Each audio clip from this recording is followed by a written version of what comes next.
Raiden, are you receiving? We're still here. The AI was destroyed! Only GW. Who are you? To begin with, we're not what you'd call human. Over the past 200 years, a kind of consciousness formed layer by layer in the crucible of the White House. It's not unlike the way life started in the oceans 4 billion years ago. The White House was our primordial soup, a base of evolution. We are formless. We are the very discipline and morality that Americans invoke so often. How can anyone hope to eliminate us?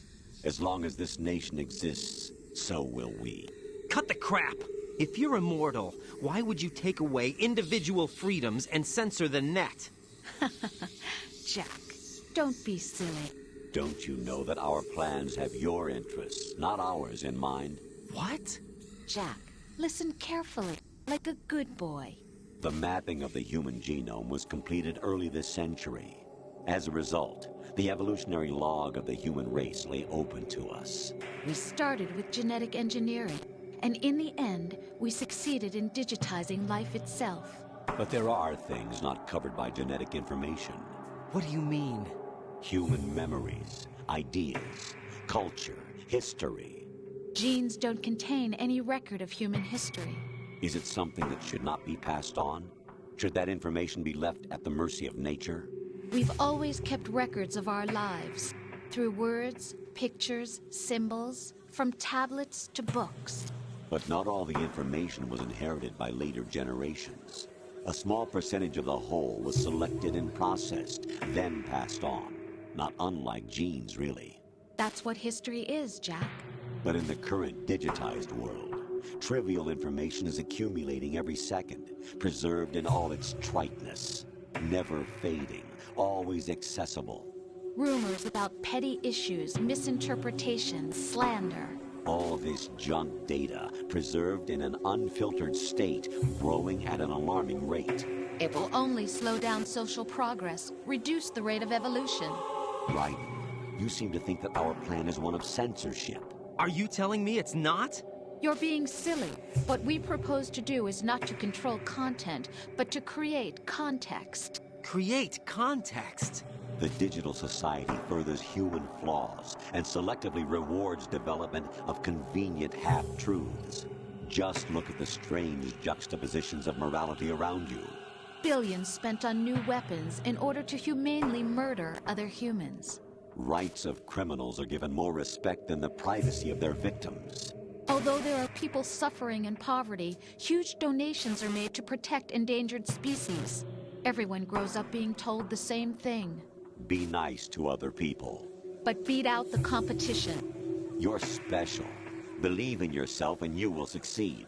But it's obvious from the start that only a few can succeed. You exercise your right to freedom, and this is the result. All rhetoric to avoid conflict and protect each other from hurt. The untested truths, spun by different interests, continue to churn and accumulate in the sandbox of political correctness and value systems. Everyone withdraws into their own small gated community, afraid of a larger forum. They stay inside their little ponds, leaking whatever truth suits them into the growing cesspool of society at large. The different cardinal truths neither clash nor mesh. No one is invalidated, but nobody is right. Not even natural selection can take place here. The world is being engulfed in truth. And this is the way the world ends. Not with a bang, but a whimper. We're trying to stop that from happening. It's our responsibility as rulers. Just as in genetics, unnecessary information and memory must be filtered out to stimulate the evolution of the species. And you think you're qualified to decide what's necessary and not? Absolutely. Who else could wade through the sea of garbage you people produce, retrieve valuable truths, and even interpret their meaning for later generations? That's what it means to create context. I'll decide for myself what to believe and what to pass on. But is that even your own idea? Or something Snake told you? That's the proof of your incompetence right there. You lack the qualifications to exercise free will. That's not true. I have the right. Does something like a self exist inside of you? That which you call self serves as nothing more than a mask to cover your own being. In this era of ready-made truths, self is just something used to preserve those positive emotions that you occasionally feel. Another possibility is that self is a concept you conveniently borrowed under the logic that would endow you with some sense of strength. That's crap! Is it? Would you prefer that someone else tell you? All right then. Explain it to him. Jack, you're simply the best, and you got there all by yourself. Oh, what happened? Do you feel lost? Why not try a bit of soul searching? Don't think you'll find anything, though. Ironic that although self is something that you yourself fashion, every time something goes wrong, you turn around and place the blame on something else. It's not my fault. It's not your fault. In denial, you simply resort to looking for another, more convenient truth in order to make yourself feel better. Leaving behind in an instant the so-called truth you once embraced. Should someone like that be able to decide what is truth? Should someone like you even have the right to decide? You've done nothing but abuse your freedom. You don't deserve to be free. We're not the ones smothering the world. You are. The individual is supposed to be weak, but far from powerless.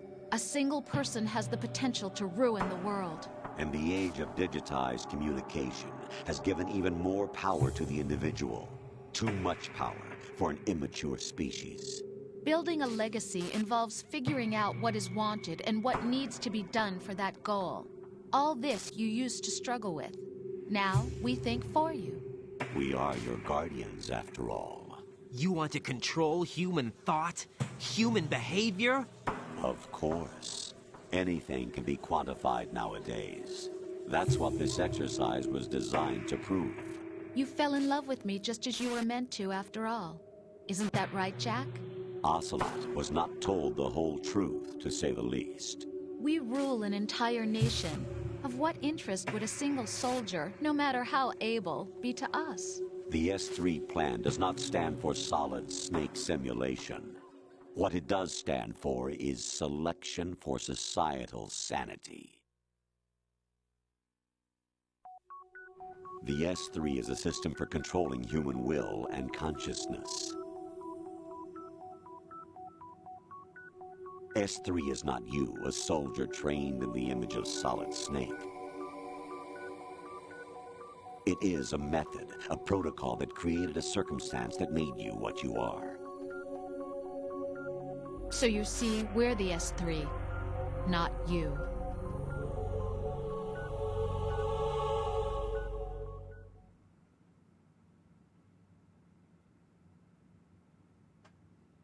What you experienced was the final test of its effectiveness. That's crazy.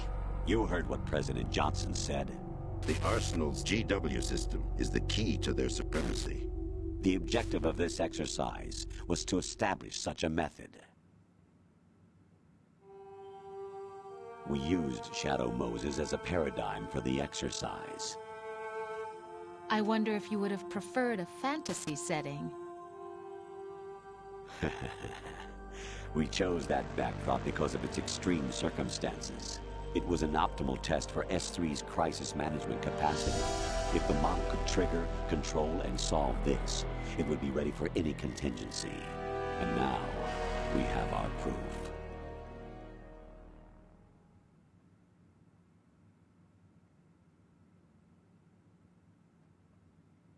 Raiden, there are also reasons behind your selection.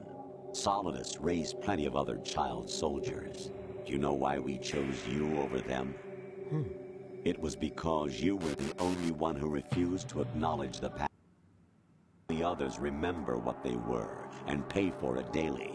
But you turn your back on everything you don't like. You do whatever you like, see only the things you like, and for yourself alone. Yes, Rose can attest to that. You refused to see me for what I was. I lied to you, but I wanted to be caught. You pretended to be understanding, to be a gentleman. You never made a conscious attempt to reach out to me.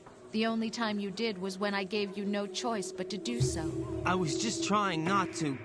What? Trying not to hurt me? Dear, the one you were trying not to hurt was yourself.